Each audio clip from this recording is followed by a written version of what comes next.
Welcome to Pindar Poetry. We hope you learned something new. You start by preparing materials and getting wax ready so the process is controlled and safe. Place your paper flat on a protected surface and pre-cut to final size. Smaller sheets are easier to handle. Once the double boiler reaches roughly 60 to 70 degrees Celsius, stir until fully liquid and strain if needed. Make sure to keep a parchment sheet nearby for pressing and an iron set to low-medium heat. This prevents scorching while you apply the next layer. You now apply wax and work to force it into the paper fibers so water beads rather than soaks. Brush a thin, even coat across the surface, then immediately cover with parchment and iron while moving slowly.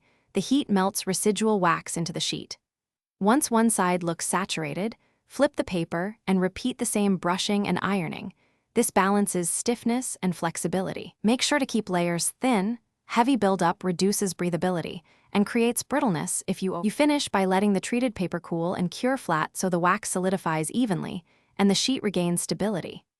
After 30 to 60 minutes, trim any excess wax along the edges and perform a water drop test. Beads show successful resistance while slow absorption signals incomplete impregnation. If you see wrinkles, streaks, or patchy wetting, reapply a thin coat, cover with parchment, and gently re-iron to redistribute wax. That single troubleshooting step usually fixes uneven coverage without damaging the paper. Thanks for watching. Consider subscribing if we helped you.